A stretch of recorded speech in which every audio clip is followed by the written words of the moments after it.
Well. Clemson Tiger fans, college football fans, welcome back to another episode of the All In Show right here on Clemson at the Voice of College Football. We got a great show for you guys tonight.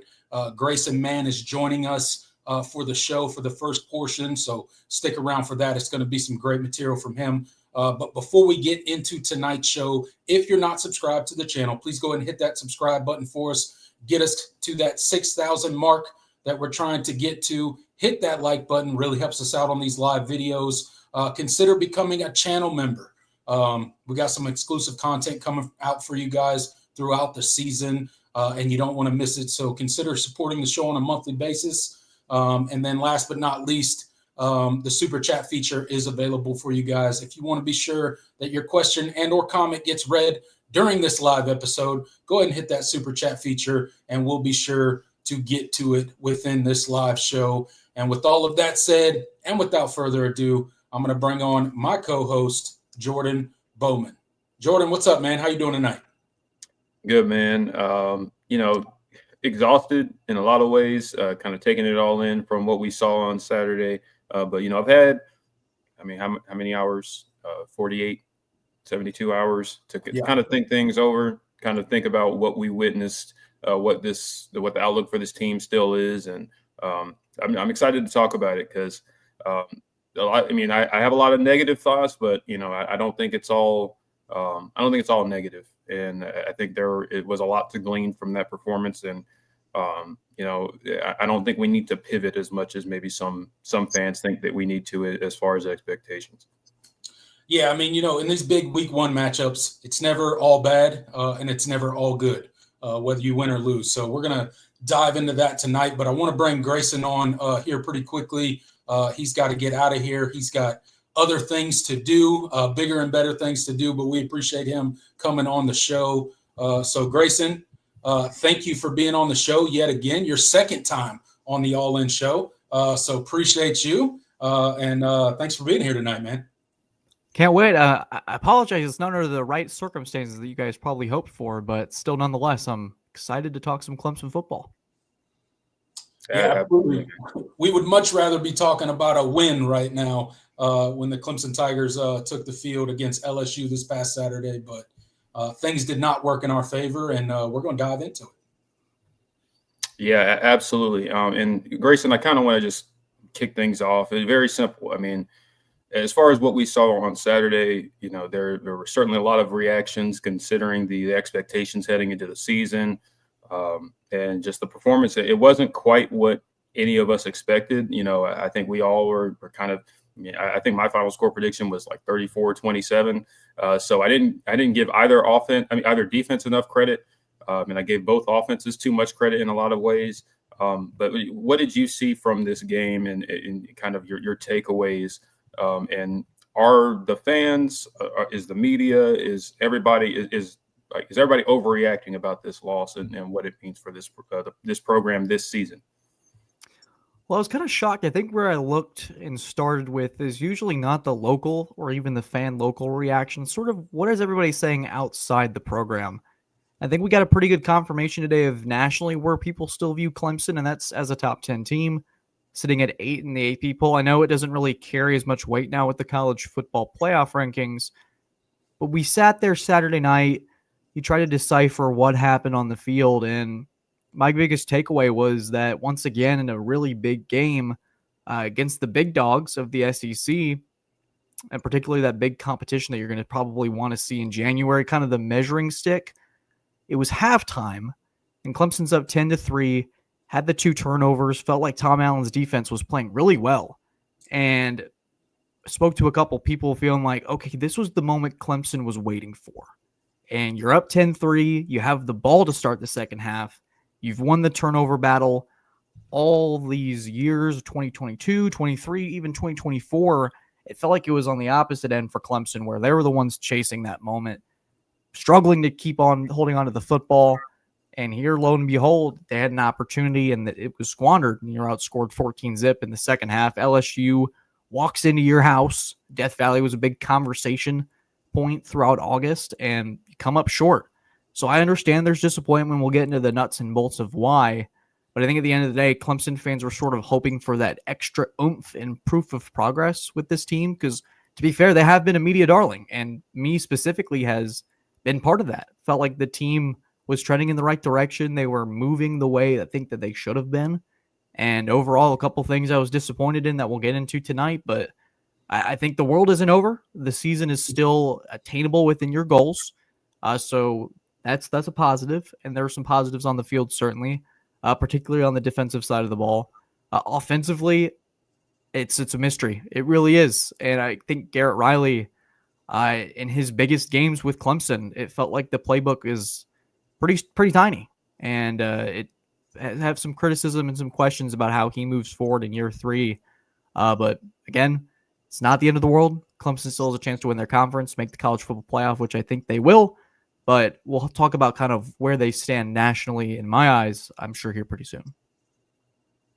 Yeah, absolutely. And with that, let's just kind of dive into it. I mean, you talked about the offense because I think that's really where the conversation starts with that loss. I mean, didn't even crack 300 yards of offense, 31 rushing yards on 20 attempts or 19 attempts, whichever it was.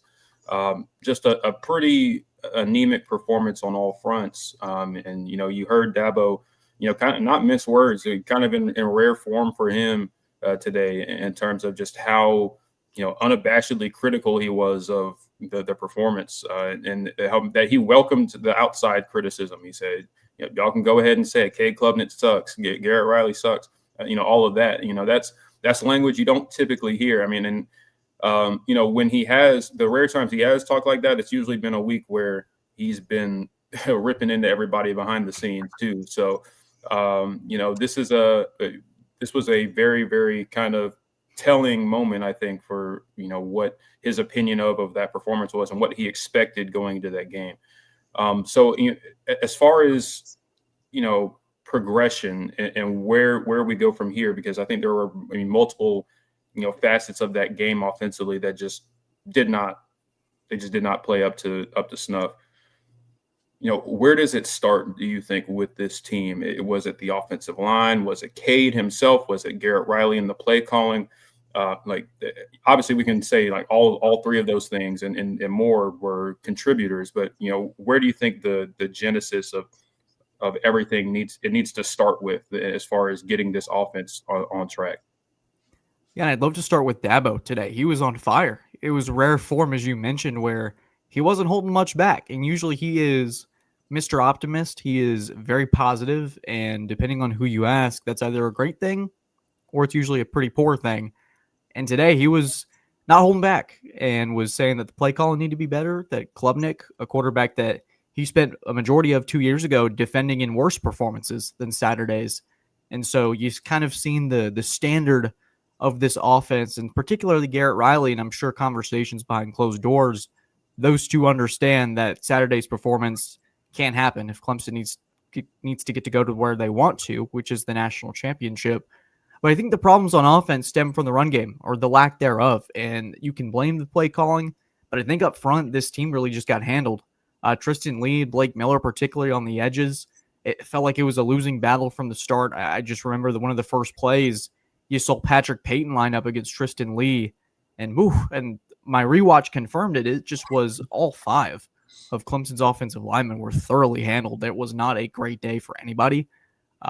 Maybe the interior, I felt like Sadler got better as the game went along, but still, I think your blind side in Lee was your biggest trouble point.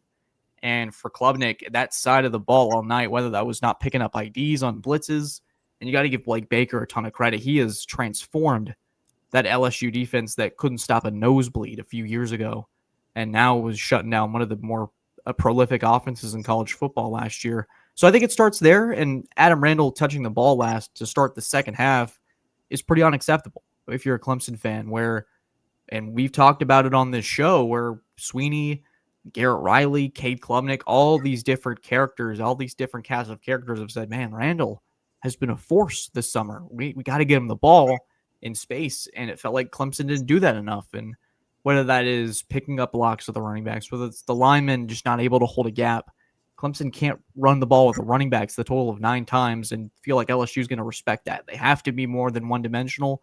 And that was their big problem last year against Texas, SMU, and South Carolina.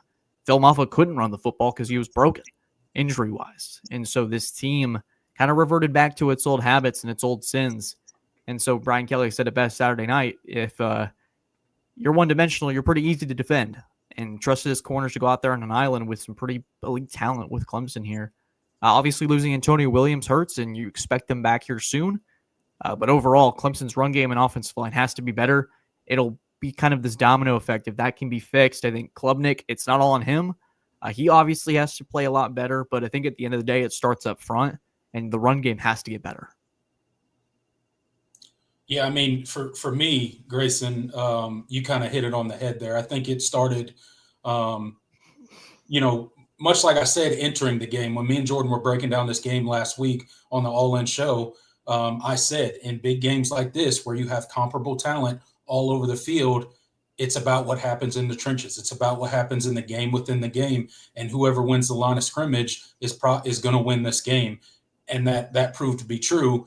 I just didn't expect for LSU to be the one to win the line of scrimmage, and they did. They thoroughly beat Clemson's offense. I think that was one of the more shocking performances for me, just watching the game back, was how bad our offensive line did against that LSU pass rush. And, we gave them credit going into the game. We knew LSU was going to pressure Cade. We knew that their defensive line was retooled and much better, and they looked to right the wrongs of last season. But, man, they did it in a much bigger way than I thought. And our offensive line really had no answers all night. And, to further go into that, Garrett Riley really didn't have any answers. It did not look like to me that Clemson made any adjustments on offense whatsoever to try to combat the rush that was clearly overwhelming the offensive line each and every play. I think Cade Klubnik was pressured on, or they blitzed on like 56% of the downs. They got home like 40%. I mean, Cade Klubnik was running for his life all night. And then you saw towards the end of the game, even on that last play, we had a wide open wide receiver, but he was seeing ghost at that point. And there were times later in that game where you saw Cade Klubnik escaping a pocket that didn't need escaping and kind of causing some of his own pressure at times. And I think that just stemmed from early on in the game, the offensive line just getting thoroughly whipped by LSU. Yeah, one of the things that was fascinating was you kind of mentioned adjustments there. And I took note of this early in the game, is that LSU, obviously going into it, they've heard all August for sure that guys like TJ Parker, and they had the kind of the joke there with the tackling dummies, which to Brian Kelly's credit, he led the troops, and they've heard a lot of criticism on that front. And they were able to get it done. But you have the TJ Parkers, the Peter Woods, even the new addition in Will Helt. Those guys are going to get to the quarterback at some point. And LSU ran a lot of screens, a lot of quick throws for Nussmeier to really get him comfortable, especially because you got 80,000 fans screaming at you. The offensive line's not going to be able to hear as much. It's okay, let's get the ball out quick. Let's negate Clemson's pass rush entirely and make it to where they got to beat us on the outside. And for the most part, Clemson rose up to the challenge, but it was able to give LSU a little bit extra of a dimension offensively. And at times, Riley had it, and I felt like he had kind of figured it out at points, whether it was kind of putting Tyler Brown at a sort of gadget spot at running back or TJ Moore on some counter sweeps, some quick throws. And there were times where Klubnik just wasn't seeing those quick throws. And usually with those big blitzes, you're going to have to throw to the spot where, whether it's an incoming DB, linebacker, that spot's going to be open. And they were, and Klubnik wasn't hitting it. So I think it's a healthy mix of both, where Riley certainly deserves some of the blame, but at the same time, this is one of Klubnik's worst performances in recent memory. I feel like he played better in the Georgia game. They were just kind of overwhelmed on a talent standpoint. You made a great point, too, is that when Clemson's kind of been on even playing field, these small plays and moments have been the thing that's been their biggest demon. And again, that was not exercised on Saturday night. It's certainly I think a big issue with this group when it comes to how great can they truly be. Even if they do roll through the ACC, that lingering thought of, okay, when the rosters are equal, what happens? Absolutely. And I think, you just kind of touched on kind of what I think was the most stark difference in that game was kind of the coordinator matchup. And it wasn't even really the coordinator matchup because, the offensive coordinators aren't coaching against each other. But we saw the difference in Joe Sloan's play calling and kind of his game plan for making Clemson's defense, uncomfortable. And when they did get stops, they had to work for it. I mean, you saw the different formations that they were running. I mean, that the Xavier Thomas like orbit motion into pistol and then handing it off to him and running this like a zone type, like that's really cool. I mean, like if you're an offensive head and you love, watching, creative offense, like that was really cool. I mean, yeah, they didn't have a generational offensive output, but it was enough to make Clemson's defense, have to work. They have to use their eyes and give them a lot to look at. That's one of the things with Garrett Riley's scheme that, coming in, we thought we would see more of, but there doesn't seem to be that amount of creativity or versatility in the scheme. I mean, we saw it a little bit. I mean, I liked some of the jet motions and the hand. I think Tyler Brown and TJ Moore got handoffs on like reverse and sweeps, but kind of building off of that, like there were like it seemed like LSU's game plan was a lot more like in terms of sequencing of plays and all that, and giving Clemson the same look multiple times, but running different things out of it.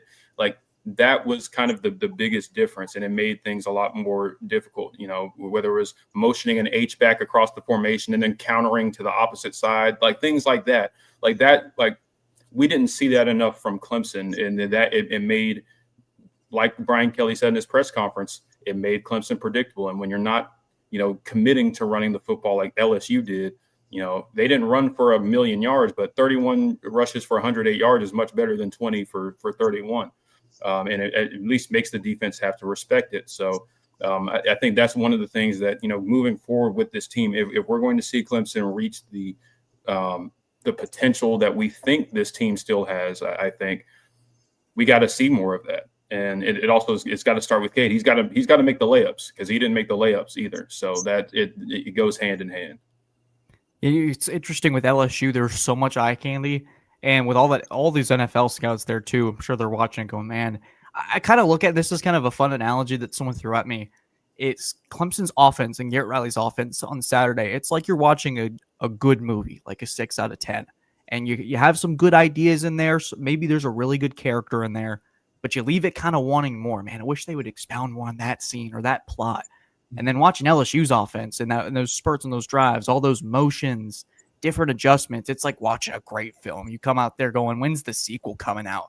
Can't wait to see more of that. Can't wait to see what they do in October. There's so many good building blocks there. So Clemson's offense, I think at times, Garrett Riley's got it. I do think it's in there somewhere.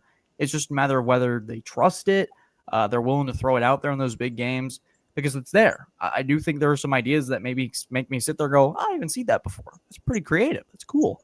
Even just from a pure football fan standpoint, I'm watching that. And Tyler Brown, running back, it's kind of cool. Let's see how that goes. Or TJ Moore in a counter motion. That's interesting. That's a good counter to what LSU's been running here. And you just don't see it enough. Or I was expecting a lot of screens to Adam Randall. Maybe some cross screens in the area of the blitzes. Riley sees a lot of blitzes coming up the middle. Let's see if we can get Randall to, or maybe even a pop pass, what they kind of ran in the past. So those are just ideas. And obviously, I'm not trying to imply that I know more than Garrett or the Clemson staff. Sweeney has challenged us media folks to say that they all suck. So maybe that's what I'm supposed to be doing right now. And maybe Sweeney will be like, I'm doing a great job there. Throwing some more gasoline on the fire. That's great. But he was on fire today. Yeah, I mean, I watched Dabo's interview today, and certainly, like you and Jordan mentioned earlier, he was in rare form. You don't quite hear him talk about his team in the fashion that he did today, or his coaching staff for that matter. You can tell that he was thoroughly irritated with the play calling, with the abandonment of the run. I think he mentioned that more than once in his press conference today about, we just completely abandoned the run. And, he was pretty frank about Cade Klubnik's play, and that he had a bad game. He did not play well at all. He missed plays that were there, as you mentioned. You've mentioned a couple of them, Grayson, so far in the interview.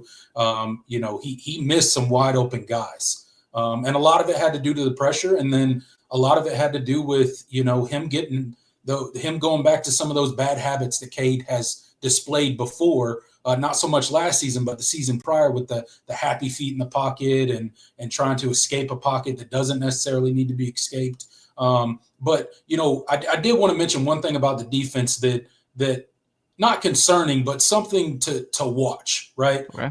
I think they played a really good game against LSU, and I think LSU has an extremely explosive offense. And anytime you can hold an offense to 17 points, like Clemson's defense did, especially being on the field for 37 plus minutes of a game, they played extremely well.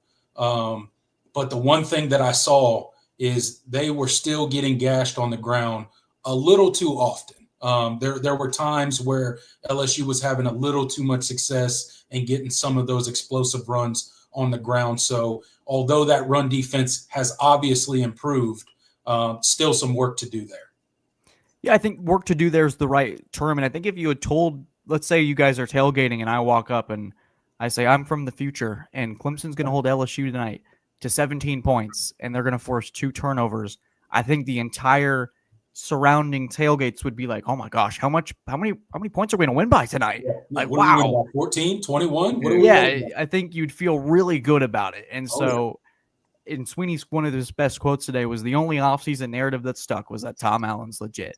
And that hype is real. And I do think that, and we talk about equal footing, Clemson's not going to play a team that's on its level roster-wise for some time. Right. Georgia Tech does worry me if you're a Clemson fan.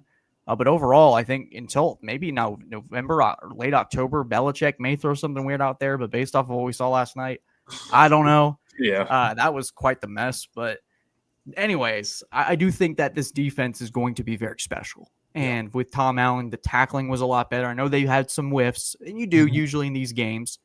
But for Clemson, that felt like a game last year that would have been a little bit more uglier and would have probably looked more like the Georgia game in 2024, where that defense was out there pretty similarly to where they were in Atlanta. They were out there the whole time. The offense couldn't get things going, and the resiliency, the tackling, the situational. LSU may get a play on them, but they're not going to – they've bent, but they're not going to break. Yeah. And they had some of that Allen characteristics in there. More the person that I'm most excited to see continue to grow is Ronan Hannafin. I mean, what a player. Yeah. Somebody that's still learning the position. Me and Facts and Childress of the Roar, I got to credit him for this, calls him a straight gangster. The way he plays football, just gets after it. Yeah. And so another player that I think fits that Tom Allen mold of just football sicko. And so this is a team that defensively I think is going to create some havoc. And so that may be the strength of your team until this offense figures it out. But I think overall, if you had to point to something, and that's your hope, is that, man, Tom Allen's defense, it's gonna be legit. If this is the starting point, then I think the possibilities are pretty endless. And look who you started against. You didn't start against a bunch of bums. Like, yeah, we did say in January that you're going to find out what Tom Allen's made of when they hired him. And so I think we know what he's made of. 100%. Grayson, before I let you go, you touched on the defense. You hit on a couple of guys. Is there anybody else on defense? Let's end on a positive note that stood out to you on Saturday that really kind of you expect to see more of going forward? I think one of the chief concerns last year for Clemson was across the defensive line in terms of depth. Guys like Vic Burley, Stephylan Green, Jaheim Lawson probably weren't ready for that amount of playing time. You had Lawson start a game against Florida State. Cade Denhoff started a lot of games last year. Felt like that was their weakest area, was the depth behind guys like Peter Woods, TJ Parker, DeMonte Capehart. When he was healthy, you just kind of crossed your fingers. But man, the development from some of those guys, Stephylan Green was excellent. Vic Burley was excellent. Jaheim Lawson was excellent. That camp advertisement, that hype was as advertised.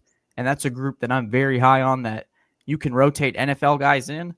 You got NFL guys coming out there as well to pick up the slack. And so I think for Sweeney, that patience, at least on that part and that front, they're going to get a lot of love this year from me. And against LSU, it's one of those things too where they weren't dominating Furman on Saturday. They were playing really well against an LSU offensive line that's going to be pretty good this year. I think a lot of people expect that.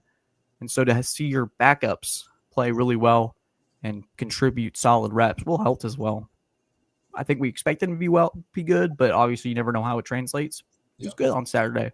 So Clemson's defensive line, it's going to be pretty good, and it's going to be deep. Absolutely, man. Well, Grayson, thank you so much for joining us. Those of you that haven't seen our last interview with Grayson, I recommend you go check it out. Our little season preview we did. I don't know why you wouldn't. Most of you watching are loyal All In Show listeners, so I know you watched it anyway. But for those that are unfamiliar, Grayson, just kind of plug your stuff, and we'll go ahead and get on out of here. Awesome. So you can find me on Twitter at gray_man21. Just all my thoughts, my work, all that good stuff. You can go to tigernet.com and check out our entire staff's work and just what we've been doing on a weekly basis. It's football season, so this is the perfect time to jump on board. It's free. Don't need to pay anything to follow along on our stuff. And so if that's your style, hop on board with us. We also have the Orange Crush podcast. Dave and I try to do 2 to 3 episodes a week, depending on the opponent. I think we're probably going to do 2 this week with Troy. But yeah, no better time to be plugged in now. And obviously you guys should subscribe to the All In Show. These guys do great work. Absolutely, man. Thank you so much for your time. Can't wait to do this again. This is definitely one of my favorite things we do now. So can't wait to have you back, brother. And you take care. Hey, guys, anytime you want me, I'm here. Let's hopefully talk about a win next time. There you go. Yes, absolutely. All right, later, Grayson. Appreciate you, man. Grayson, man of TigerNet, everybody. Y'all go check him out. What a guy, man. Yeah, man. Great guy. I didn't even reach out to him. He reached out to me to come on the show this week. So That's awesome. I mean Awesome. that just shows you what a dedicated guy he is. He does great work. So y'all make sure to go support him and David Hood over at TigerNet and all that they do. He does fantastic work. And one of the best out there right now. If you guys haven't seen it, I'm sure everybody in here has, but the Orange Crush podcast, really great podcast. Absolutely. Really good over on the TNet channel, the TigerNet channel. So, yeah, man, always good when we get Grayson on here and get a little insight into Dabo Swinney interviews and the team. 100%. All right. Do we want to hit a quick ad break, or do we want to? Yeah, I'll go ahead and hit one. All right.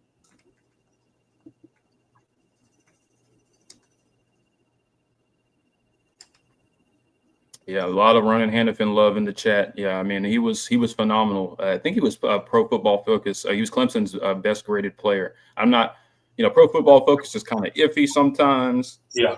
I like to use it for some of their other stats. The grades are kind of iffy because a lot of their best graders usually get called up to the NFL side. But they do have some use, and I mean, at least when you watch the tape, it matches the grade, in my opinion, for Ronan. He was all over the field, and I mean, I think he's going to be a star by the end of the season. It's pretty apparent at this point. I mean, he's flashed, man. He is a head hunter, man. Yeah.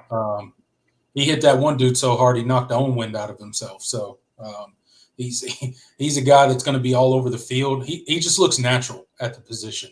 I think one of the best decisions Dabo and him made was moving him to defense because he certainly looks like a natural at the position, and he's only going to get better. It's still fresh and new for him. He's still learning. So I can't wait to see what he's going to look like after a year of starting at safety.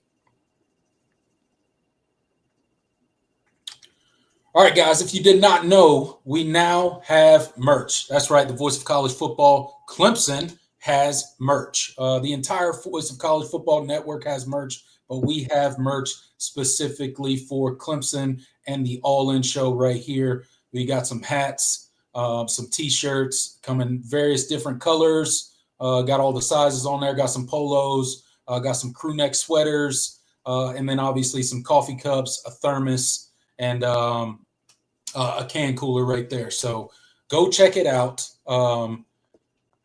It's VOCFB /shop. Go check it out and buy yourself some merch.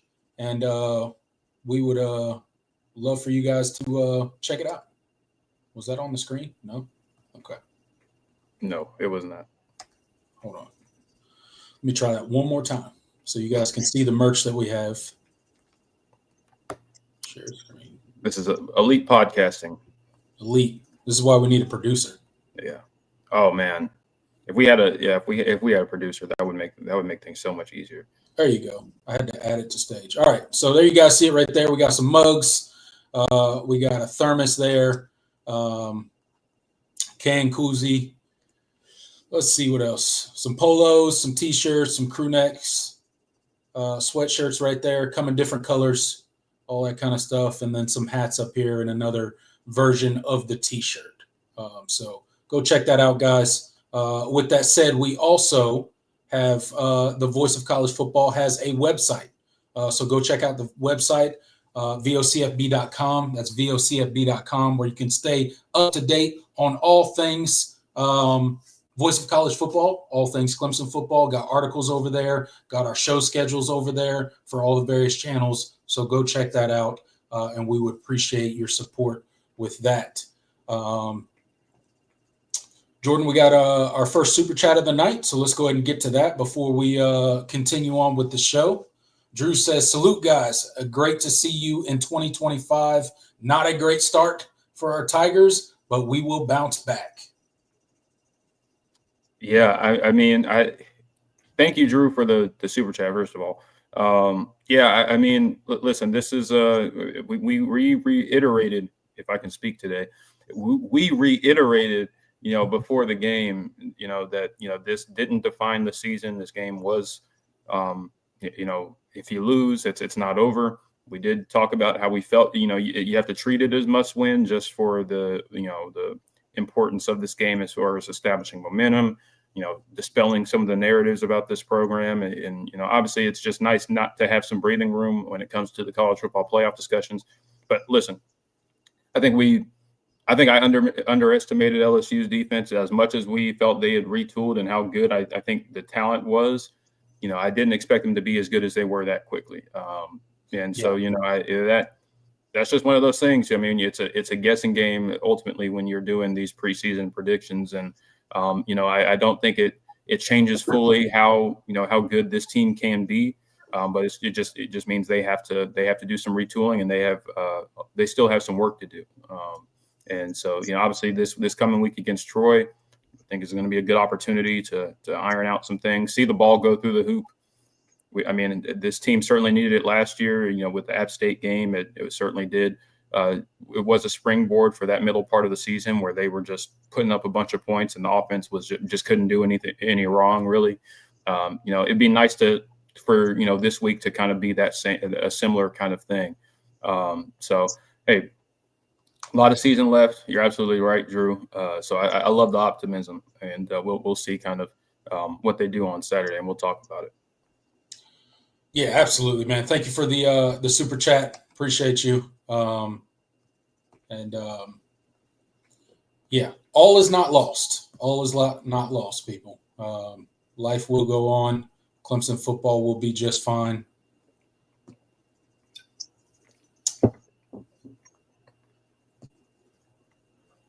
Hold on.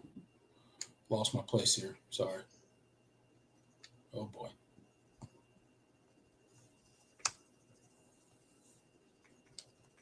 I lost the banners. High production here, people. I'm struggling tonight. Which one do you want? I got it up. Which one do you want me to put up? I got you. Okay, you got it. All right, Jordan.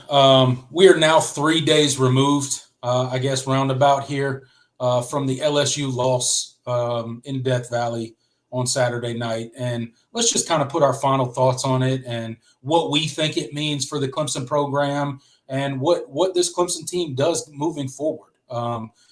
Like we mentioned heading into the game, either team that lost still had everything in front of them for the season, partly because it's a non-con loss, right? It means nothing for your conference play. So Clemson is still 0-0 in the ACC. They still have everything in front of them when it comes to the college football playoff, because the only thing that they have to do, regardless of where they're ranked, is win the ACC, and they get an automatic bid to the college football playoff. I do think this team will be ranked high enough that they will make it. But again, obviously Clemson dropped out of the top 5 after losing to number 9 ranked LSU. It was not at all how we thought the game was going to go. You mentioned your score prediction was 34-27. My score prediction was 31-28. So it wasn't very much better. It was slightly closer than yours. So I guess I get a W in that column for the week, but it wasn't very much closer. So for all of you out there, me and Jordan got a little competition going on this year with the score predictions. So we're gonna try to see who's closer on the score and try to make it a little bit of competitive, because sometimes picking these score predictions gets a little boring and it's kind of a guessing game, pretty much. So to make it fun for us, that's what we did. But just final thoughts on LSU, Jordan. What do you think overall, going back and watching the game? You know, the major lowlights for the game, the major highlights for the game for you, and then we'll dive into what this team does going forward. Yeah, I mean, ultimately, starting with the offense, I think, as disheartening as it was to watch that performance, I mean, I really do think they did leave a lot on the table. I mean, that's one of the things that, I mean, you can always look back and find things, but I really do think there were plays that were to be had, and there were plays to be made and they just missed it. I mean, listen, when you play a defense that aggressive, I mean, there were going to be opportunities, and we just didn't hit those spots. We had guys, just execution errors at some points. I mean, even the best ball that Cade threw the entire night was that deep ball to Wesco, and it was a well-placed ball, and it just hit him in the chest. He didn't bring it in. That's your 5-star wide receiver. You gotta have that one. It was just that. You got to have that one. It was just that kind of night. And so, I mean, when you put those things into perspective, you think, okay, things can be better moving forward. Obviously, they will be, because you just flat out won't play a team as good as LSU more than likely the rest of the year, at least the rest of the regular season. But I think there were plays to be had. I think this is going to be it's going to be really good teach tape. It's probably not going to be a fun day, a fun week of game prep for the team in terms of or the film study, but. That's part of the game, and I think they are going to grow from this. That's one thing we have seen Cade Klubnik do, and what Dabo said today. We have seen Cade Klubnik respond to adversity. So when these things, when a disappointing result hasn't deterred him. So I mean, I definitely expect him to come out this week with renewed energy, and because he's kind of just the same guy every day, as they say. So I mean, that's one thing to look forward to. And so, offensively, I think they're, just making the layups. That was the biggest thing that you didn't do. And, you probably could have had a better offensive output if you just hit the plays that were there. I mean, we can talk about Garrett Riley and the frustrations with, how he called the game at times, but it wasn't like everything he called was just, it wasn't a good call. I mean, he had the right calls for some of the things that LSU was doing, and they just didn't make those plays. So I think we saw a team that just, obviously they still have some gelling to do, and I think they were a little shell shocked. I think Cade was a little shell shocked not having Antonio Williams on the field. It's just. But you get, hey man, I mean, you've got other receivers. You gotta have a good rapport with them. You got to look their way. You got to understand that you can't. Your safety blanket can't be your only blanket, I guess. Right. Yeah. So I mean, that's that's the thing. As a quarterback, he's going to have to. I mean, as a senior now, I mean, this is something he's got to learn it quick, because I mean, guys were getting open. There were guys getting open. Dude, Tyler Brown could have had a really good day on Saturday if some of those simple plays were made. I think he had a good day regardless. I mean, he's a dude. Like, for anybody that forgot who Tyler Brown was, he was a dude in this game. OPH with the big catch across the middle, he looked great. Bentiker, a guy that we talked about going into the game, looked great when he got touches. So the guys are there. Cade just has to trust what he's seeing and make a decision. He's got to stop holding on to the ball too long. He's got to stop always trying to, extend the play and run out of the pocket. Sometimes you just got to hit your hot routes, right? Sometimes you just got to hit that quick game. And that's how you kind of combat some of that pass rush. And that's what Clemson didn't do a great job of on Saturday. And it proved out with the lack of offensive production. But the plays were there. The receivers were open. So, I'm not going to sit here and say that Garrett Riley called this amazing game, but there were plays out there to be had that just were not executed. If you go back and really look at it. And Tyler Brown was open a lot. Olsen Pat Henry was open quite a bit. Bentaker was open. There were guys open that he just did not see. And a lot of that had to do with the pass rush. A lot of that had to do with he got hit a lot early, and I think he got sped up in his head, and he was no longer trusting his offensive line. After his first read, it just went from one read to panic. Yep. And that was even on the interception that he threw. Yeah. Cole Turner was open. I mean, Cole Turner was breaking open down the field. Yeah. It was a bad throw. It was just inaccurate. He just sailed it. Like those kind of plays. So even when you had opportunities to take shots, which weren't many, either Cade didn't throw an accurate ball or the receiver didn't catch it. Right. And that's for an offense that you got to make those plays. If you're this offense that was as touted to be as good as they said it was, those are the plays that they got to make those more often than they don't, and they just Saturday didn't. And that's a credit to LSU. Those DBs they played a pretty phenomenal football game.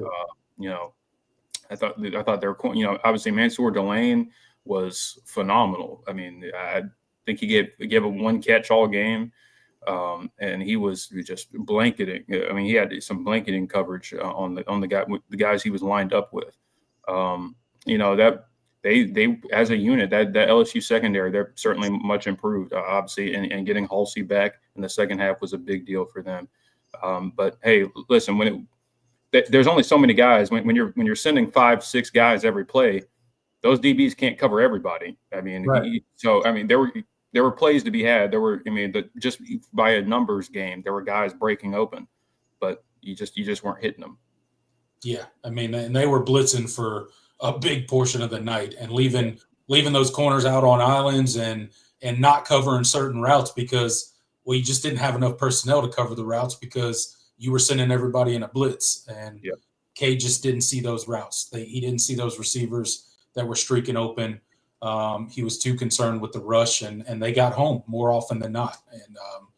And that was kind of their game plan. And then you saw in the second half, they were just mirroring Cade the entire second half. They were not going to let him escape the pocket and get any sort of positive yards. So that was the game plan for them in the second half. They were going to continue to bring pressure, and then they were going to have one guy just kind of spy Cade or mirror Cade the entire time. And every time he tried to escape the pocket, they came flying right in and caused him to either throw the ball away or, make a bad decision downfield and throw into coverage. Yeah, absolutely. So, it was a really good game plan for them, by them. And obviously their guys executed really well. That freshman, DJ Pickett, man, he's going to be special. Yeah. Listen, that's as much as people got upset with Wade Woodaz, when he said it's not like we played a bunch of bums, he's right. Man, that LSU roster is extremely talented. And listen, you had opportunities. You had your opportunities. You gotta understand that yes, you played a good team, but also, it wasn't like there was nothing to be had, and that you didn't have your opportunities to win that football game. So and the other part of this, that obviously we need to talk about and get into is Clemson. They got to find a way to run the football. They have to commit to the run. The running production was just unacceptable. And Dabo hit on it in his interview, I think more than one time with, we just abandoned the run. And we can't do that. And it's just as bad as Cade played, and he did play bad, like not making any excuses for him. The offensive line played bad, but at a certain point, as an offensive play caller, you have to help your guys out who are struggling. You have to give them something. And when you become that one-dimensional, and when the opposing coach calls you predictable in the post-game press conference, it's all bad, man. Like you have zero chance for success when that becomes the reality. And it became the reality for Clemson on Saturday night against LSU. And they knew for a fact that Clemson was not going to run the ball. All they had to do was pin their ears back, come after Cade, confuse him, get him rushed, get him flustered, and Clemson wasn't going to be able to move the ball. And that's what they did over and over again for the entire second half of that game. So Clemson's got to figure out the running game. They have to. Whether that's Adam Randall, whether that's Eazy-E, whether that's Gideon Davison, whoever it is. I don't care who it is. They have to figure out a running game because otherwise you're going to get nowhere close. Because when you step up and you play another team that's comparable to LSU later in the season, whether that be, if Florida State ends up being a really good team, or if South Carolina ends up being a really good team, or you meet some team in the playoff if you make it there, you're going to step up to another comparable team again, and they're going to be able to go athlete for athlete with you. So when that happens, what do? You have to be a balanced team. Otherwise, they're going to feast on you, much like they did Saturday night. Yep, absolutely. And that's the thing. You got to dispel that narrative. I mean, because I don't think you have an inferior roster to the teams that that you've struggled to beat. I mean, these SEC teams that you've struggled to beat in recent years. I don't think it's a talent problem, and so that's. But you can only say that so many times before it's like, okay, well, when are we actually going to realize that talent? And I mean, the frustrating thing as a Clemson fan is like, games like Saturday are games that you used to expect Clemson to win. Yeah. Now, as a Clemson fan, you're like, can we even win those games anymore? Like, that's a legitimate question now, and has been. And we just proved that point again on Saturday night by losing to LSU. The national narrative out there is Clemson can't win these big games anymore. Right now, from my vantage point, that's true. Until proven otherwise, they can't win these big games anymore. I think they're talented enough. I think they have the pieces to, but they've yet to prove on the field versus comparable talent that they can get a win. So that's fair criticism of the Clemson Tigers, and that's criticism they will carry throughout most, if not all, of this season, because no one's going to care if you go out there and put up 60 against Troy. No one's going to care how many ACC teams you beat, because we all know the national narrative around the ACC. All they're going to talk about is, well, when Clemson finally plays a real team, they're going to lose. That's going to be the narrative. And to be completely honest, at this point, it's fair. Yeah. I mean, what can you say? I mean, there's not really there's not anything that you can say at this point. You have to, at a certain point, you got to go actually win it, win one of these football games. Yeah. And so, we'll see kind of what happens. Obviously, you're not going to get an opportunity to do that in your ACC slate. Maybe if South Carolina, proves to be good, maybe that's that if you win that football game, that can be a feather in your cap. But this team is going to have to deal with a lot of criticism, a lot of doubt, and I think rightfully so. Because they were for once touted as a media darling, and they were they did have a lot of hype heading into the season. And so when you put out a performance like that, you didn't lose by 50 points, but it wasn't impressive by any means the way you lost, and doesn't give you a whole lot of reason, especially if I'm an outside viewer, a whole lot of reason to think, okay, this team is truly a national title contender, unless LSU was just that good. And so, that's if this team is going to, be what we think they have the potential to be, it's going to come, it's going to come with all of those things and all of those narratives and all of that pushback. And so they're going to have to deal with it. You just shut up and win football games. I guess that's a good I guess that's a good mantra for what the rest of the season is. Just shut up and win football games, because there's not really much you can do about anything else. At this point, you can't control the narrative anymore. Yeah. I mean, it is what it is. People are going to say what they're going to say. They're going to think what they're going to think. I like that. Just shut up and win football games. Don't talk. We shouldn't be anything. Just shut up and win football games. But, to kind of wrap things up on the LSU, let's talk about the positive side of the ball, and that's this Clemson defense, Jordan. I think they are vastly improved. I know there's some fans out there that thinks the defense played poor at times, and, they didn't play a perfect game by any means. But this offense that they held to 17 points, I think that's a much bigger deal than people think it is in the moment because of how painful the loss was. This defense has improved quite a bit from last year. If this was a Wes Goodwin coach defense, no offense to Wes Goodwin, but we would have lost by 30 because the second half would have gotten away from us. It would have. It would have turned into the Georgia game. It just would have. Our defense wouldn't have been able to get off the field. Our offense still wouldn't have been able to get going. And eventually the attrition would have wore down and LSU would have scored points late. They didn't. Our defense fought for 37 minutes on that field on Saturday night, and they played a hell of a game. So I'm not saying they played perfect, but props to the defense because they did play a hell of a game on Saturday. Oh, yeah, absolutely. I mean, this was a change in what we probably would have expected from this defense last year significantly. I mean, I thought they would give up at least 27. So that's a good thing. Yeah, we can talk about the controversial touchdown non-catch thing, but regardless, I think the statistically the proof was in the pudding in terms of this defense has significantly improved, and they obviously are only going to get better throughout the course of the season, you would think. So, I think, listen, I think that was like Dabo said, that was the one thing that passed the eye test. I think, they were flying to the football, wasn't perfect. The LSU got them on and they got gamed a little bit. But, they bowed up and, on multiple red zone opportunities, they were hitting. There was just a lot more physicality. Yeah, you missed tackles.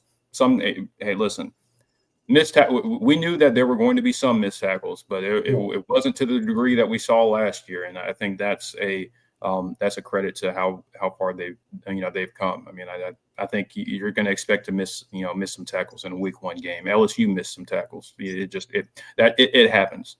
Sometimes a really good athlete just gets you. You know what I'm saying? Like, you're not going to make every tackle. But it was much improved from a tackling standpoint. You didn't see like the, just over and over again poor angles like we saw last year, or people not rallying to the ball like we saw last year. Like, you didn't see any of that in this game. LSU, they got their shots in, but we knew that going into the game. We said that going into the game, that this LSU offense they were going to get theirs at certain points in time in the game, and they did.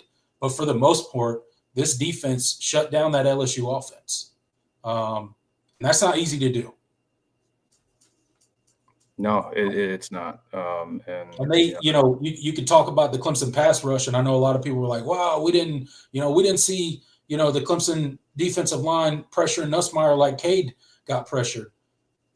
I think that had a lot more to do with their play calling and them just not allowing Clemson the time to get home than it had to do with Clemson's ability to get home. I think they expected Clemson to get home against Garrett Nussmeier, and that's why they had a lot of that quick game and all that stuff built in so that he wasn't just back there by himself fighting for his life against the Clemson defensive line. Their offensive coordinator put their quarterback in a much better position than our offensive coordinator put our quarterback in. Yep. I mean, listen, Garrett Nussmeier completed 28 passes on Saturday night. 15 of them were behind the line of scrimmage. I mean, I think that's over half. I mean, I think that tells you a lot about how much respect LSU had for Clemson's defensive line. And it was a great game plan because, I mean, it made them, they were a lot more creative in creating easy yardage and making sure, getting easy completions. And Garrett was just flat out, he just looked like the more seasoned quarterback. I mean, he did. Yeah, he looked way more poised. The moment was not too big for him. And that was a crazy atmosphere. That was not easy to walk in there and play if you're LSU. But, he stayed poised. He trusted his game plan. And they just had a better game plan, and they executed it better. Yeah. And they produced just enough offense to win the game. And that's what your great players got to do. So, hats off to LSU. Congratulations on the win. But at this point, Jordan, we got to turn the page from this LSU. We could beat a dead horse to death. We could talk about all the mistakes and the issues and how it didn't go how we thought it was going to go. But at the end of the day, you got to move forward. You got another game to play, and you got to look forward to the rest of the season. This game's behind you. It sucks that you lost, but as you put it before, shut up and go win football games. Shut up and win football games. All right. All right, guys, we're going to leave the LSU talk there for now, and we will be right back after a word from Mark Rogers. You can make a difference here at the Voice of College Football. Use the Amazon link. Financially contribute to the Voice of College Football without spending a penny. Same shopping experience. It's easy. Go to any video on any channel. Go to the description section and grab the link right next to the capital letters that say Amazon. Use that link, and Amazon will instantaneously convert to your account, settings, history, everything intact, just like whatever link you use right now. No difference. Pay no attention to the product that you see right there. Just go search what you want. Don't forget the Amazon link. Thank you for your support. Sincerely, the Voice of College Football. And while you're on Amazon, go check out Mark's book, Disputed National Champions, sold on Amazon. It's a great read. It's a nice short read, but a really good one if you enjoy the history of college football.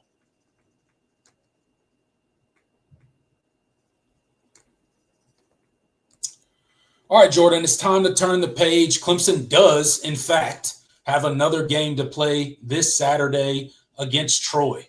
Another home game in the Valley.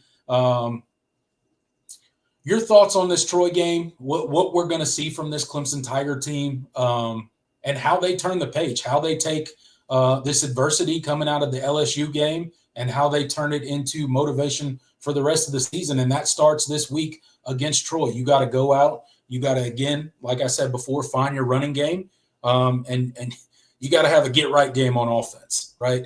This is kind of, eerily similar of last year when, we got our teeth kicked in by Georgia, and then we had that App State game where the offense, kind of had an explosion. How do you see this Troy team that's coming into Death Valley on Saturday? Yeah, I mean, this is going to be a nice kind of tune-up opportunity, I think, for Clemson. Troy's coming off of a win over 38-20 win over Nichols. They have a new coach, new regime in Troy. It's not the Troy program of old. Jared Parker is the head coach now over there. He was, if that name sounds familiar, he was formerly offensive coordinator and tight ends coach at Notre Dame. If that tells you anything, this Troy team is going to be physical, and they're going to want to run the football. I mean, offensively, that is their bread and butter. That is their identity. They're going to do whatever it takes to run the football. They ran the ball over 44 times in their win over Nichols. It starts with running back Tay Meadows. He had 186 rushing yards on the ground. I think this is a good opportunity, I think, for Clemson to face another run-heavy, a truly run-heavy offense.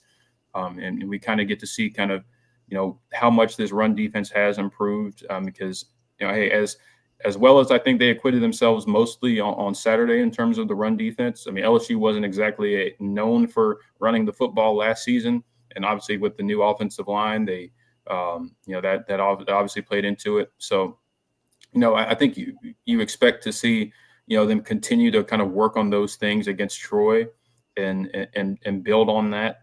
I think that's ideally and gets a lot of the young guys playing and get them those reps because I think this team needs to see teams that are going to run the football. I mean, and when you consider what you play next week in Georgia Tech, who absolutely will want to run the football, I think it makes a lot of sense. I think it's a good preparation for what you're going to see next week in Atlanta. So, I think this is going to be a nice little tune-up opportunity, but for Clemson to really continue to work on those things defensively. And then offensive side of the ball, definitely expect to see a lot more cohesion, pass protection.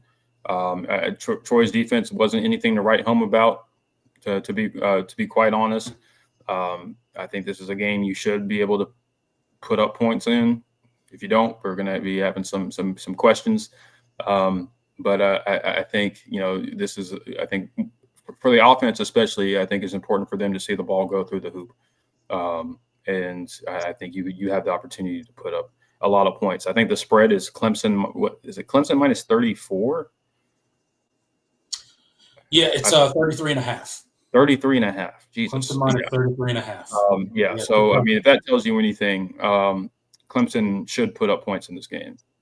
And I want to see them commit to running the football. That's the one thing I want to see more than anything. I mean, the passing game struggles. Yeah, I want to see them hit explosive plays. Those are fun. But getting this offensive line in the mentality of being more physical up front and winning those matchups and getting your running backs the ball, giving them those developing those run plays and making sure that that's a part of your offense that defenses will have to respect, putting that on tape. I mean, I think that's the most important thing. So, I mean, if Cade only throws, maybe 13, 14 passes in the first half, fine by me. Run the football. Yeah. Run the damn football. I don't care so much about Cade, having, 300 yards and a half like he did against App State. I mean, I frankly, that's not my priority. We need to see these running backs get the football. I need to see Adam Randall get going. I need to see Gideon Davidson. I need to see David Eziamume. I need to see Keith Adams Jr. I need to see those guys involved in the running game in a big way. And I need to see you involved, whatever it takes to run the football, whether it's bringing in tight ends, 12 personnel, heavy sets, committing to running the football. I need to see Garrett Riley make a statement that running the football is going to be a part of this offense going forward. And it's not going to be a case where we're not going to see it again where we abandon it because we're scared of what the defense is doing and letting them dictate to us what we're going to do. That's not what we were sold on when he was hired. That's not what any good championship offense does. They run their stuff. They know what their identity is, and they commit to it. So run the damn football. That's really what I couldn't agree with you more. I would love to see 80% rushes in the first half of this game against Troy. Running the football is priority number one. And honestly, I think you'll see that in the game plan against Troy, especially listening to Dabo Swinney's comments this afternoon in the press conference that he had with the media today. He mentioned that it was unacceptable that we abandoned the run. And he also mentioned that it's his fault for not ensuring that happens, right? So I think there's probably some accountability that's taking place within the building of Clemson. Again, we're not in those meeting rooms. I don't really know what's happening behind closed doors, but I can guarantee you when Dabo Swinney comes out and he has comments like he had today in his press conference about his team, he's not happy. He's not happy about that performance against LSU. And he's going to ensure, I believe, in this Troy game that the running game is a priority. And that's what I want to see. I want to see who is your running back one, right? Who is the guy? And then what's the depth look like behind them? Challenge your offensive line. Like, hey, we're going to go out there and we're going to try to big boy these guys because they don't have comparable talent. And that's no disrespect to Troy, but you should be able to line up and do whatever you want to this defense offensively. You should be able to run the ball at will against them. And if you can't, well, I guess then we have more problems to talk about than we think we do, right, on offense. So that's what I look for in this Troy game. A heavy dose of the running game. Let's get it going. Let's get Adam Randall going. Let's get Easy E going. Let's get Gideon Davison some live touches in games, not just the one or two snaps that he had in the football game the week prior, right? I think that's the main focus of this offense. I don't want to see Antonio Williams touch the field at all on Saturday. He needs to rest. Whatever he's got going on with his hamstring, those tend to be some lingering injuries, and the longer he can kind of sit and rest that and do some rehab and get with that training staff, I think the better. You should not need Antonio Williams to win a game against Troy, so he should not even touch the field, right? The same with Khalil Barnes. I think he's struggling with a hamstring injury as well, so he should not touch the field either, right? Get these guys healthy for the portion of the season that you're going to truly need them. So that's what I want to see. I echo your sentiments there. Run the damn football. Like it's ridiculous at this point. And you know, for those out there calling for Matt Luke, you people are crazy. Like, I mean, look, I get it. I get it that, you know, Saturday did not go, and I don't mean to get off on a tangent, but Saturday did not go how we wanted it to go. But to call for a guy like Matt Luke's job after one bad performance from the offensive line is just mind-boggling to me. Like, you people need to chill out. Like, he is one of the greatest things that have happened to Clemson in recent history when it comes to coaching hires. Look at the recruits he's bringing in. Look at the offensive line transformation last season. And you're just going to throw all that out because we had one bad game on the offensive line against LSU? Really? Like, that's where we're at? I mean, I just had to get that out there because I've read far too many comments on social media just trashing Matt Luke like he's some sort of bum of a coach. Like, he's probably one of, if not the best offensive line coach in the country. So stop. I mean, we can recognize that his unit did not play well on Saturday, and he bears responsibility for that, and also not have to and not, you know, take that next step and say, all right, it's time for him to go. Like, come on. Guess who else is not happy with the offensive line performance on Saturday? Matt Luke. Like, you think he's happy? Like, you think that meeting room is just like all like, you know, joyous and happy this week? No. I guarantee you he's getting into those dudes like nobody's business this week. He knows that's not an acceptable performance. He knows that's not what was expected from his group. And he'll right the ship. I fully believe that he will. Much like as bad of a game as Cade had. He's going to turn it around against Troy, and not just because it's Troy, but because we've seen Cade Klubnik do this before. He is capable of flushing a bad loss and moving forward and being resilient. So I trust that Cade Klubnik is going to be that quarterback that we saw last year. He had a bad game. The offensive line had a bad game. Let's not overreact. It sucks. It pisses everybody off that we lost, especially to that team. With all the talk going into the game, but it happened. And here we go. So this is a get-right game for the offense, I think. Get the running game going, lean on those guys early and often, and then, you know, you can mix some passing in there as well. But like I said, 80% runs in the first half. That's what I want to see. Yeah, I mean, listen, run till you can't anymore. I mean, if you're getting 5-6 yards a pop, keep going. Keep doing it. Keep doing it until they stop you. Right? And then once Adam Randall's tired, roll in the next guy. And then once Easy E's tired, roll in Gideon Davison. And then once he's tired, roll in Adam Randall again, over and over and over and over again.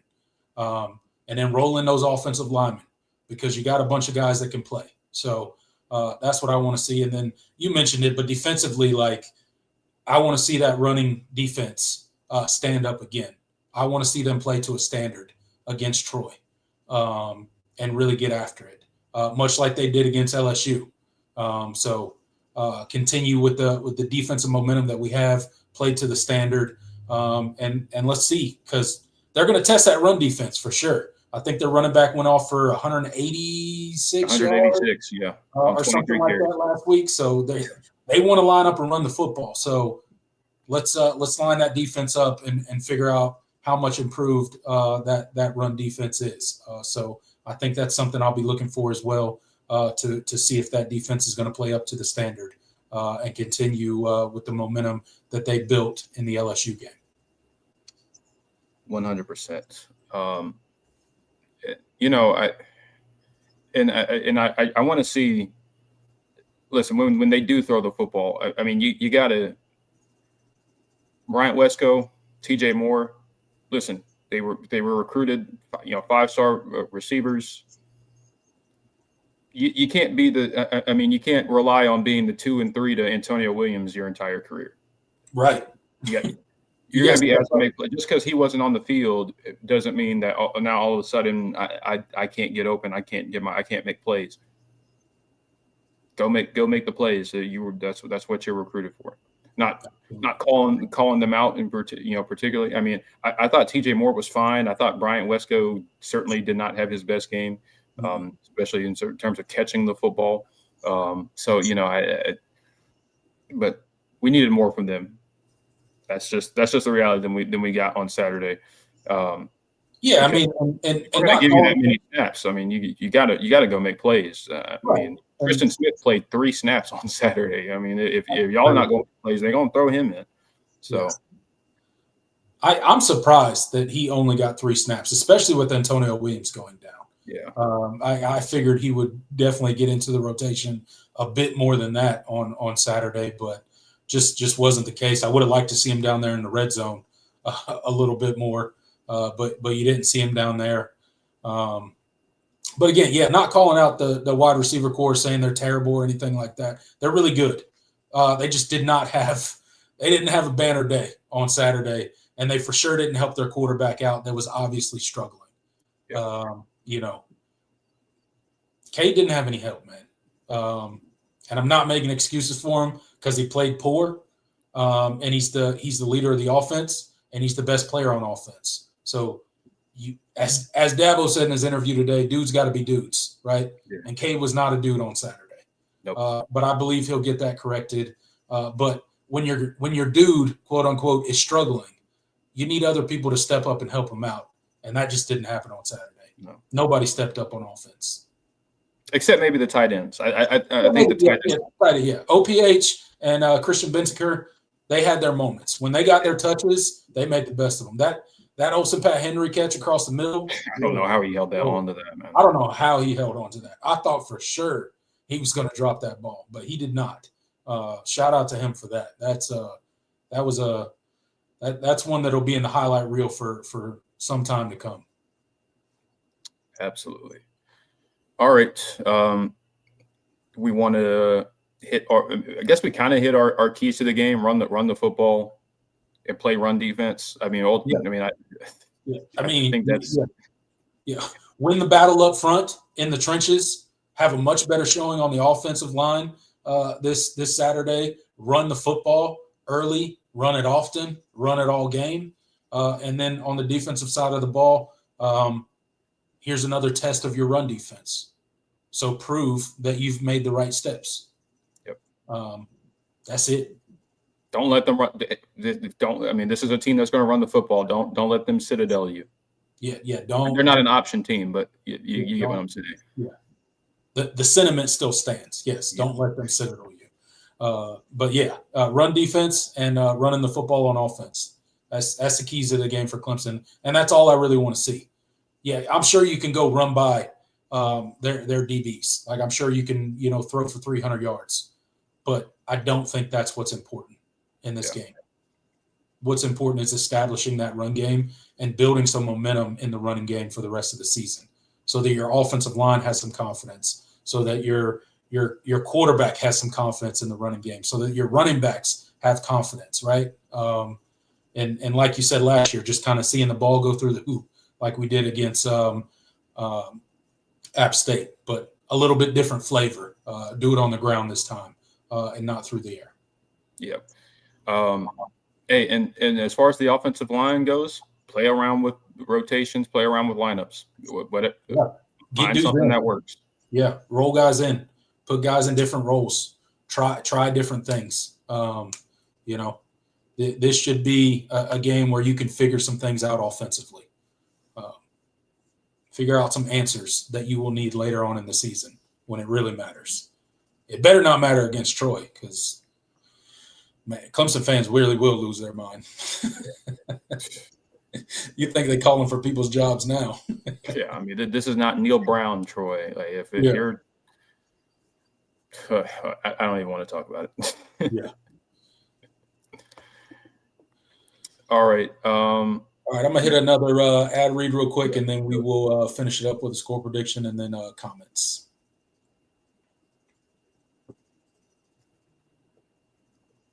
College football is even more exciting when you've got some action on the line, and the games are even better when you're cashing in. And the Voice of College Football is the place to be to get the greatest value. Start with my picks. 75% against the money line, 58% against the spread, and I've got a 40-plus year track record. 11-0 in the college football playoff for me last year against the money line, 8-3 against the spread. And I'm just the warm-up act. Steve Merrill of Wager Talk is our ace in the hole, show stopper. 7 years with the Voice of College Football, over 30 years in the industry. Steve gives us analysis on all the big games, but you can't miss Steve's weekly under-the-radar pick. 28-12 against the spread the last 3 years. You also get picks from some of our top analysts here at the Voice of College Football, including Corey Bratta, Matt Zemek, and Steve Dace. Check out those numbers. Become a YouTube or Patreon member for just $99 per month. Go to the main channel on YouTube, click join, and then select a betting tier. Do the same thing on Patreon. Make 2025 a winner now. All right, guys, you heard that. If you enjoy sports betting and you like to wager a little bit of money responsibly, of course, check out the Voice of College Football Bets. Tons of good bets there, your best bets of the week, all that kind of stuff. And it makes watching some of the less entertaining games a little bit more entertaining. So go support the Voice of College Football in that way. All right, Jordan, we broke down the Troy game. We let it be known how we would like to see the game play out. So it's score prediction time and a little bit of fun for me and you. As I explained earlier in the show, me and Jordan are going to do a new thing this year where we kind of average out our points and see who was closest to the point total for both teams and do kind of a me versus Jordan in that sense and see who's on top at the end of the season. I'm up 1-0. So Clemson didn't win, but TPC won last week. Okay. Yeah. Not by much. I won by 2 points, but it was close. It was close. I'm up 1-0. We'll see if Jordan can get his get back this weekend against Troy. So I started it off last week. I'll let you start off the score prediction this week, and we'll just rotate every week from here on out. So how do you see this game playing out? What's your score prediction? Again, I will remind you that Clemson is a 33.5 point favorite, and the over-under for the game is 51.5. Yeah, I definitely expect Clemson to win comfortably in this game. I said run the football, and I think because of that, maybe it's not a super high scoring affair. Like maybe you don't get into the 60s like you did against App State or the 50s.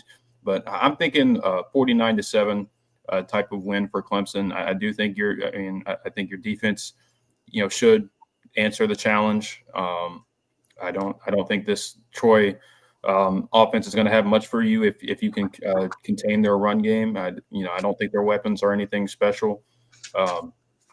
So definitely think if you can contain Meadows in that running game, I don't think too much of what they can do through the air, and I think you'll have a lot of success getting them behind the chains. So I think 49-7 is I think that's a good day if you can rush for 200 plus.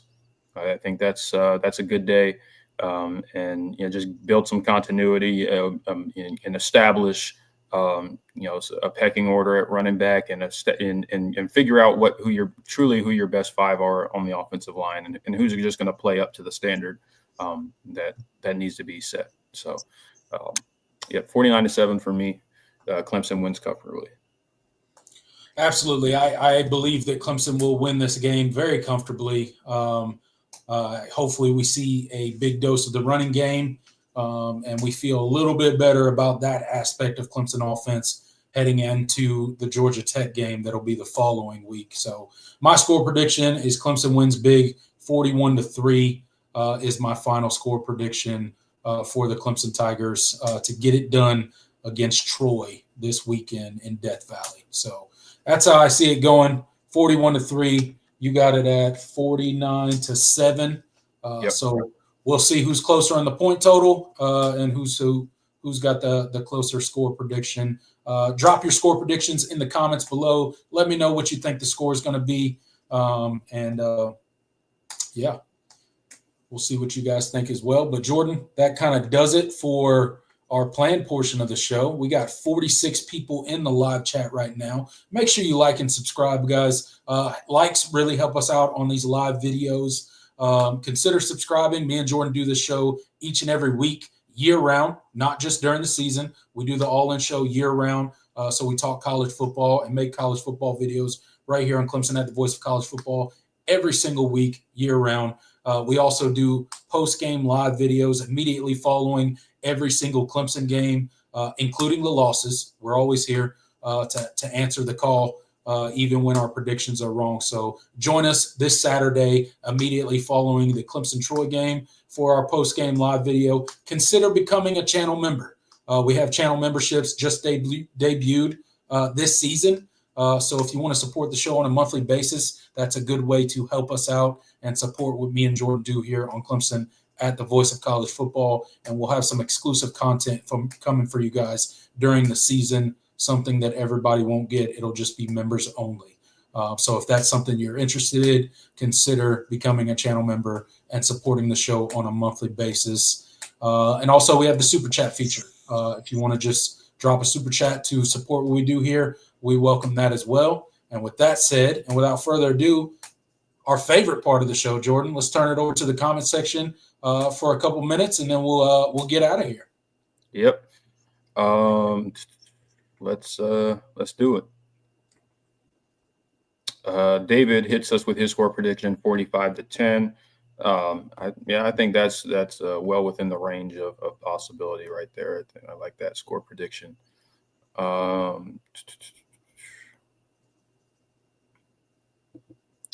John says need the first team offense to play at least 40 or more snaps, no matter the score.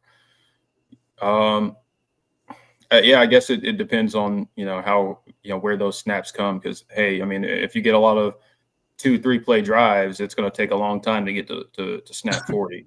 Yeah. If you just having a really good game. But yeah, I do want to see the first team offense, play a lot of snaps, but I also want to just see a lot of guys get in the game. And I want them to just get those reps. I mean, listen, as much this season, as important as this season is, a lot of it is going to be getting a lot of guys in these football games. Because listen, you're losing a lot after this year. So, I mean, you're going to be relying on some of those guys farther down in the depth chart. So, we didn't see too much of Brandon Strozier or Quarian Gibson in the backfield. In the defensive backfield, we didn't see certain depth pieces that we expect to see more of throughout the season against LSU. So this will be the time to play those guys. We didn't see a lot of Jeremiah Alexander. Actually, we didn't see any of Jeremiah Alexander outside of special teams. Maybe you see more of him. Things like that. Definitely want to get guys in the game. But as far as the offense, build that continuity, get guys playing time. We need to establish the identity of what this offense is going to be. Kiki says Troy has Rara Thomas from Georgia. Yeah, they do. Didn't have a particularly good game against Nichols. I think he had one catch for 7. I think it was like one catch for 7 yards, something like that. So I don't know. Maybe he's finally figured it out. I don't know. We'll see. He's got a lot of baggage, off the field. So I don't know. We'll see. Axel says Riley seems more of a quiet, cerebral type, and Allen is more of a fiery type. Have you heard why Allen is in the booth and not Riley? I heard he was loud about not wanting to be up there at PSU. I don't think Allen was loud about being up in the booth at Penn State. I mean, there was friction between him and the staff, but it wasn't for that reason. But Allen is. I mean, he's traditionally, he's been in the booth. I think that's. I do think the point about Riley potentially being in the booth is something that could be worth considering. I think that might be beneficial. I don't know. But I mean, Allen's in the booth because he wants to be. Yeah. Dabo left it completely up to him whether he wanted to be on the sideline or in the booth, and he chose to be in the booth. So clearly that's where he's more comfortable during a game. I know he fielded some questions about it heading into the LSU game, and he mentioned specifically in week 1 he really wanted to be up there to just help him see the entire field and what's really going on defense, and to try to get the guys in the best call possible. So seems like that's just where he's more comfortable calling a defense from. So we'll see if it changes throughout the year, but it's his choice on where he wants to be. He's not being forced to be in the booth at all. But I do think it's interesting to maybe consider putting Garrett Riley up in the booth. Yeah. Yeah, it's different from coordinator to coordinator. Some guys, maybe he goes up, maybe Riley goes up in the booth and he's worse. I don't know. It just it depends, but it would be something worth considering. I mean, there are a lot of offensive coordinators like to be in the booth, and there's certainly a lot of benefits to calling plays from the booth. I mean, Tony Elliott did it while he was here. Jeff Scott, and Jeff Scott, especially when him and Jeff Scott were working together, he would be up in the booth and Jeff Scott would be out there on the field. It was a nice little, 1-2 punch there. Tony could see the whole field and kind of direct the play calls, and Jeff could be that sideline liaison in a lot of respects. It depends. I mean, the different coaches do it differently depending on their strengths and their preferences. It's just, but I don't know if the offensive game plan would be much better if he was against LSU, if he was up in the booth. I don't know, maybe. Well, yeah, but it's hard to say. Be worth a shot, I guess. Yeah, David Wood brings up a good point. Ben Boulware, yes, he's certainly the energy on the defensive side of the ball on the sideline. That dude's the couple times that the camera got a glimpse of him, he was just going crazy. Yeah. So plenty of energy down there for the defense, even with Tom Allen being up in the box. Yeah. Paulie says 55-7. I'll take it. I'll take that for sure. Trevor Porter says 52-24. Second string struggles. That would be interesting, and it would be very reminiscent of some of the games last season. So yeah, where we give up 14, 17, 21 points in the fourth quarter. Yeah. That would be very problematic. That'd be disappointing if that was the case. Sean says this might sound crazy, but I think this will be a tougher game than people expect. I hope not.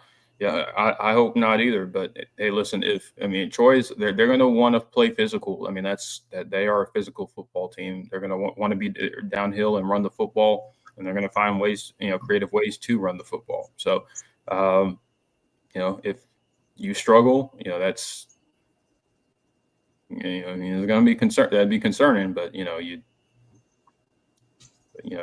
is. It's not out of the realm of possibility.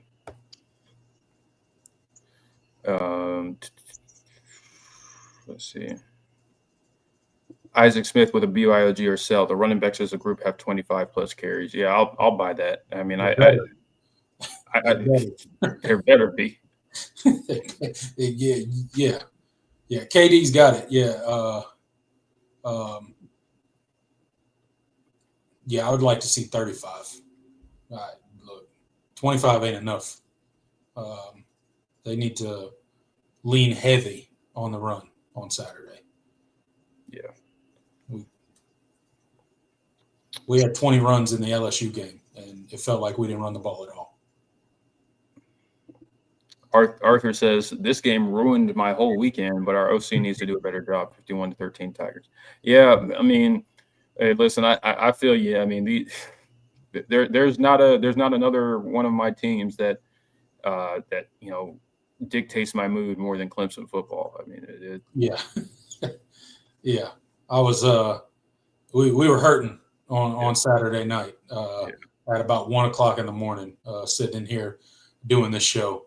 It was not fun at all, but appreciate you, Arthur, for being a channel member and supporting the show on a monthly basis. Shout out to you. Wet Sox says Jamal Anderson was a pleasant surprise on defense. Kind of assumed he'd fade out and be forgotten about. Yeah, I mean he didn't play a ton, but in the few snaps he did get, I thought he acquitted himself pretty nicely. He had a nice play. He had a nice play in coverage. I don't know. Maybe we'll see more of him. He certainly graded out pretty well. I think he actually was Clemson's highest graded player, if you don't account for snap count. On Pro Football Focus. So, hey, something to think about. I think if you count for snap count, you'd probably go with Ronan Hannafin. But I think overall, in the snaps he did play, he did look better. And I wasn't sure what we were going to see from him. I'm just glad he's playing. It felt like he's been just a guy for his for most of his career, and we've been wondering why it's taken him so long to kind of break out. Maybe this is a performance he can build on it, because hey, listen, it came against LSU. It wasn't like, oh man, he flashed against Troy or something. So I think that's exciting.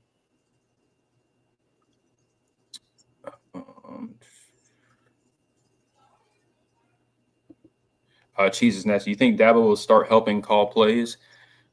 I don't think so. I don't think that's the thing he's wanted to avoid. It's. According to the conspiracy theorists out there, Dabo calls a lot of plays, and he handicaps Garrett Riley and all this nonsense that gets spread out there. Let me tell you, go watch Dabo. If you think Dabo Swinney's calling plays, go watch his interview with the media today. Yeah. He doesn't say that stuff if he's the one calling the plays, or if he's the one telling Garrett Riley to do this, that, and the third. Yeah. Garrett Riley's calling the plays.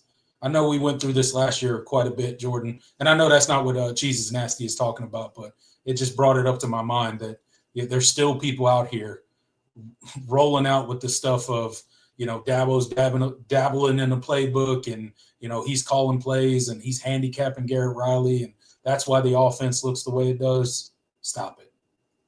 Just stop. That's nonsense. Yeah. That's not true. Yeah. Does he have influence on the offensive plays?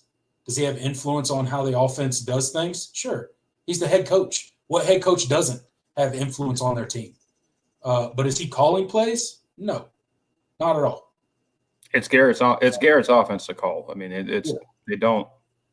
They haven't implemented anything. They haven't taken anything out of his playbook that Garrett didn't. They haven't done anything. Like, this is not. I know it all stems from that Clemson offense comment from a couple of years ago. Yeah. But listen, it's Garrett's offense, and he's the one calling plays. That was his game plan on Saturday. I don't know what to tell you. Dabo does. Dabo signs off on everything. He gets final say. He can override a call if he wants to, but he doesn't. That's every coach has that ability. And I have it on good authority. The only times Dabo will call a play, like Dabo has called, like trick plays and things of that nature. At times, sometimes it is the offensive coordinator, and game management things like, hey, like we're, situationally, like it's like, hey, we've got 2 minutes left. The other team has this many timeouts. I mean, we might want to those types of things. Let's go into the 4-minute offense. But drive by drive game script, that's all Garrett Riley, man. Garrett Riley ain't hopping on the headset and clearing every single play through Dabo Swinney. I can promise you that. Yeah. It's such an annoying narrative that's still out there for some reason. And I don't get it. Whatever plays being called on Garrett Riley, he's the offensive coordinator. But no, I don't think Dabo will start helping call plays. I think he will strongly encourage Garrett Riley to not abandon the run this week. Yeah. But calling plays, I don't think so. All right. Let's do a couple more and then get on out of here.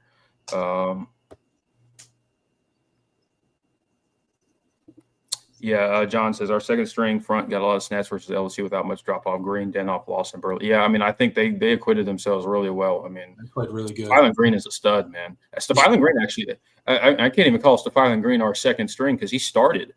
Yeah, he played more snaps than DeMonte Capehart. Than DeMonte Capehart. Yeah, I think he played like 10 or so more snaps than him. So he was actually a starter with Peter Woods. Yeah. If you look at he actually ran out there first. So I mean, it was an official out there first. Yeah. I noticed that when they went out there for the first drive. Big number 90 was standing right there, and it wasn't Capehart. So, I don't. Yeah, you got a good point there. I don't know that he's not. He's not a second string guy, obviously. Yeah. They don't see him as a second string guy. They see him as a starter. Yeah. So, I think they probably view those, him and Capehart as kind of interchangeable at that point. Which is a good problem to have. It's a good problem very good problem to have. Because both of those dudes are really good. Yeah.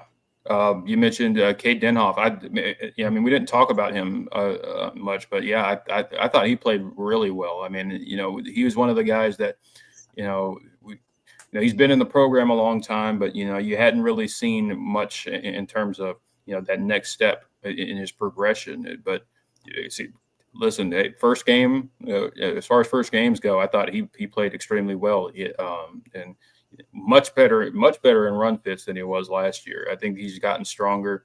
He looked more the part. Jaheim Lawson, man, Jaheim Lawson's gonna make a lot of plays for this team this year. And that's really exciting. It was, and you mentioned Vic Burley. It was good to just see him out there, and playing, and he held up extremely well. So, I mean, I think you got to feel confident about what you have. One of the biggest things we took, we were worried about this season, and what was that depth, especially on the edge. You felt good about the tackle, about the interior, but seeing, you bring in a guy like Will Helt, who got Clemson's only sack on Saturday. You bring him in to give you that boost that boost, and then you do get that progression from the guys behind him. That's really encouraging. Yeah. And I mean, none of those guys played perfect. They made their mistakes, which is why we got gashed a couple times on the run. Mm-hmm. But as a whole, the defensive line played really well. And it's nice to see that depth really developing, especially on the edges.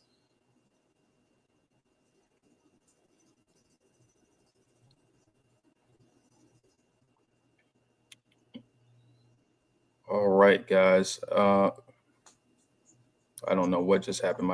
My computer screen just went white, but I'm back. People talking about Ricardo. Yeah, Ricardo Jones was one. I don't think he played all that well on Saturday. Still have a lot of high hopes for him, but I didn't think he did have he did recover the fumble. Yeah. But I think he did get picked on a little bit. But I think I think he'll bounce back. I mean, I'm still very high on what he'll become, but obviously was his first true, like, did he start?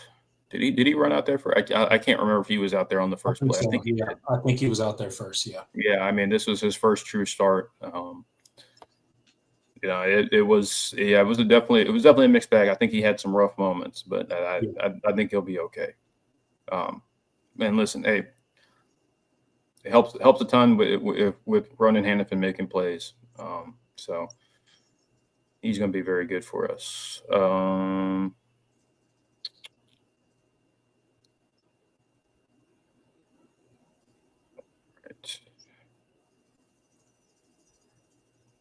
All right. I think that's going to do it for us. Thank you guys so much for tuning in tonight. It's football's back. Obviously, it started off with a loss, but listen, I'd rather start off with a loss than not have any football at all. It's good to be back. We're back in the swing of things. Thank you to Grayson Mann for joining us tonight. Thank you to Drew for super chatting. Thank you so much for supporting the show. Thank you to our channel members, David Lowry, Arthur Moss. Thank you guys for supporting the channel on a daily, not a daily. That'd be nice, but we're not that evil. On a monthly basis. Thank you so much for supporting the channel. And we will be back, of course, on Saturday for the post-game show after Troy. Hopefully it's a much better result for the Tigers, still in the confines of home, talking about a win. So y'all make sure to have your notifications on. Those of you that are new to the channel that are, because some people don't watch college football content during the off season, and they roll back around when the season starts. So if you're just discovering us here at the Voice of College Football, please consider liking, please consider subscribing. And if you do like what me and TPC do every week, make sure you hit that notification bell so you know when we go live. And yeah, thank you guys. We'll see you on Saturday. Absolutely, guys. See you on Saturday. As always, thank you for the support. Go Tigers. Later, y'all. College football is even more exciting when you've got some action on the line, and the games are even better when you're cashing in. And the Voice of College Football is the place to be to get the greatest value. Start with my picks. 75% against the money line, 58% against the spread, and I've got a 40-plus year track record. 11-0 in the college football playoff for me last year against the money line, 8-3 against the spread. And I'm just the warm-up act. Steve Merrill of Wager Talk is our ace in the hole, show stopper. 7 years with the Voice of College Football, over 30 years in the industry. Steve gives us analysis on all the big games, but you can't miss Steve's weekly under-the-radar pick. 28-12 against the spread the last 3 years. You also get picks from some of our top analysts here at the Voice of College Football, including Corey Bratta, Matt Zemek, and Steve Dace. Check out those numbers. Become a YouTube or Patreon member for just $99 per month. Go to the main channel on YouTube, click join, and then select the betting tier. Do the same thing on Patreon. Make 2025 a winner now.